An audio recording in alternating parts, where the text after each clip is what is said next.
This bagaimana Timnas lain STJ Indonesia. Oke, Assalamualaikum warahmatullahi wabarakatuh. Kami dari kelompok etanol akan mempresentasikan tugas tugas akhir dari mata kuliah Machine Learning dengan judul Analisis Sentimen Timnas Sepak Bola Indonesia di era STY menggunakan SVM. Adapun anggota kelompok kami yaitu Saya Ahmad Haidar Al dengan NIM 23105. dan saya Rafael Hafid Abdazani dengan NIM 230411100061. Nah, untuk slide ini dapat latar belakang. Sepak bola di Indonesia bukan sekedar olahraga, melainkan identitas bangsa yang selalu menarik perhatian besar. Sejak penunjukan Sinteyong atau STY sebagai pelatih timnas, terjadi perubahan fundamental dalam strategi timnas.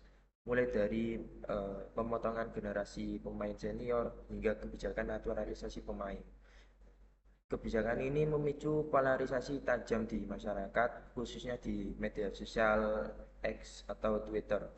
Sebagian masyarakat mendukung penuh langkah ini demi prestasi instan dan peningkatan kualitas mental pro naturalisasi, namun sebagian lain mengkritik keras karena dianggap mematikan talenta lokal dan mencederai kebanggaan nasional.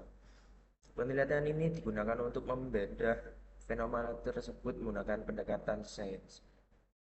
Adapun sumber dari deskripsi dataset di sini, sumber dari dataset ini dari komentar publik melalui hasil crawling dari media sosial X ataupun Twitter.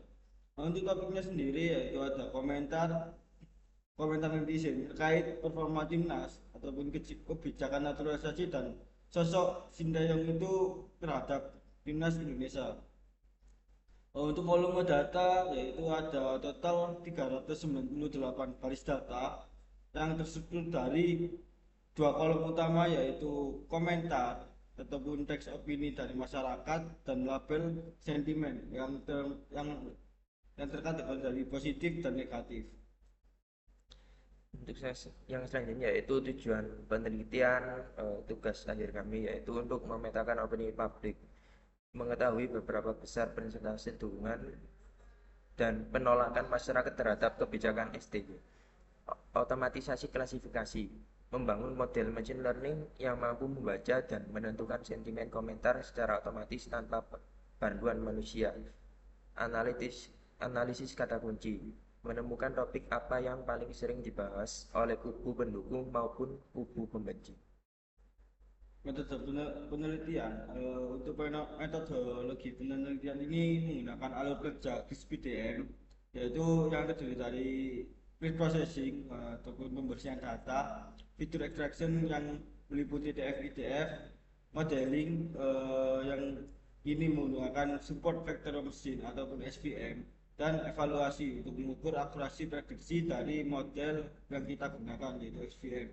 Alasan memilih SVM ini karena SVM memiliki tingkat efektif untuk data teks berdimensi tinggi dan bekerja baik pada dataset berukuran kecil hingga menengah. Untuk yang selanjutnya yaitu ekstraksi fitur. Fitur input dataset dari X kata-kata dalam komentar yang telah dibersihkan dan dibobot menggunakan TF-IDF. Contoh fitur kata yaitu STY, naturalisasi proses out dan lokal.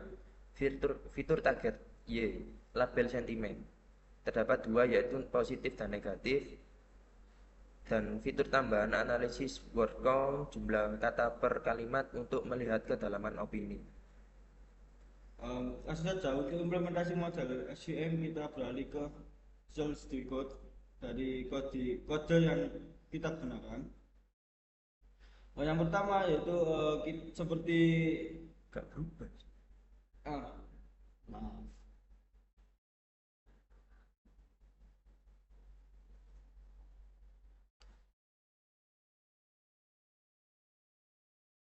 Berarti.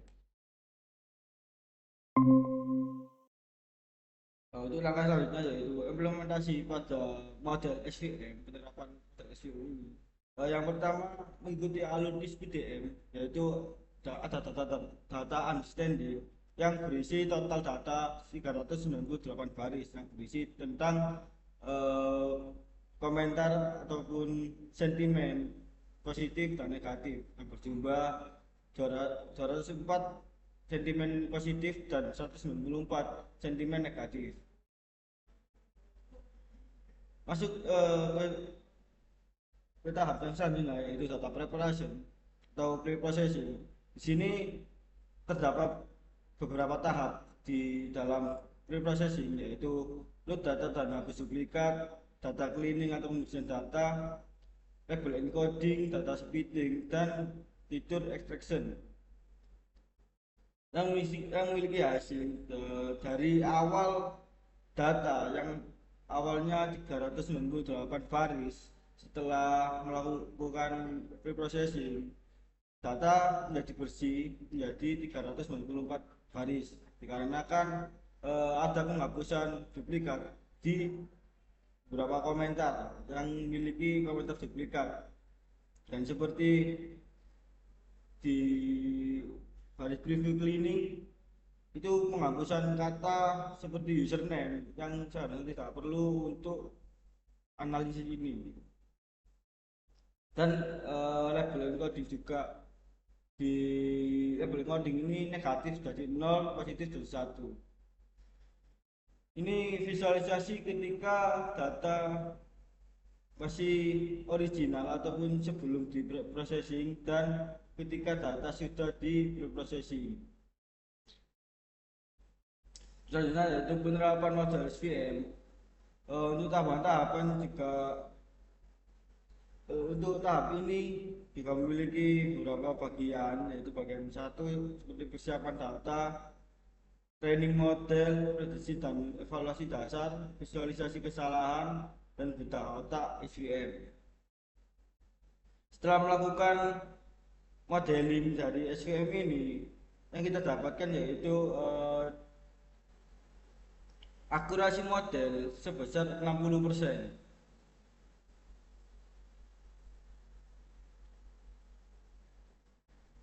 Ya, akurasi model sebesar 60%, dan ini confusion matrixnya. Ada juga kata-kata paling berpengaruh dalam SVM ini seperti 10 kata yang paling negatif dan 10 kata yang paling positif, yaitu dibacakan melalui visualisasi ini.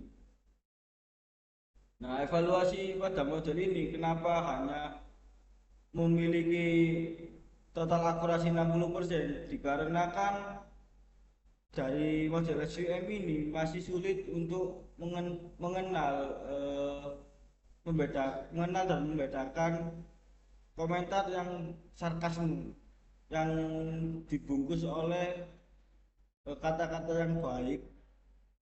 Jadi untuk evaluasinya berdasarkan analisis kesalahan error pada model ini, yaitu kesulitan terbesar pada kasus false positif atau klasifikasi komentar negatif menjadi positif. Hal ini disebabkan oleh banyaknya penggunaan gaya bahasa sarkasme, di mana kata-kata positif itu digunakan untuk konteks yang negatif yang gagal ditangkap oleh model SVM basis penilaian liar ini. Dan saran untuk selanjutnya, dari kesimpulannya itu rendahnya performa model dalam mengenali sentimen negatif atau false positif yang sangat tinggi itu disebabkan oleh kelemahan yang mendasar pada metode DF-IDF bersifat back of word.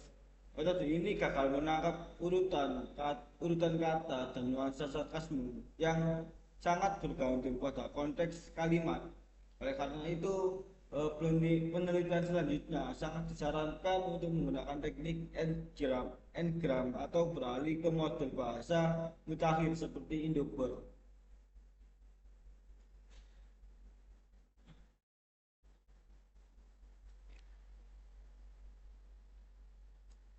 Eh, Mungkin sekian dari kelompok kami. Wassalamualaikum warahmatullahi wabarakatuh.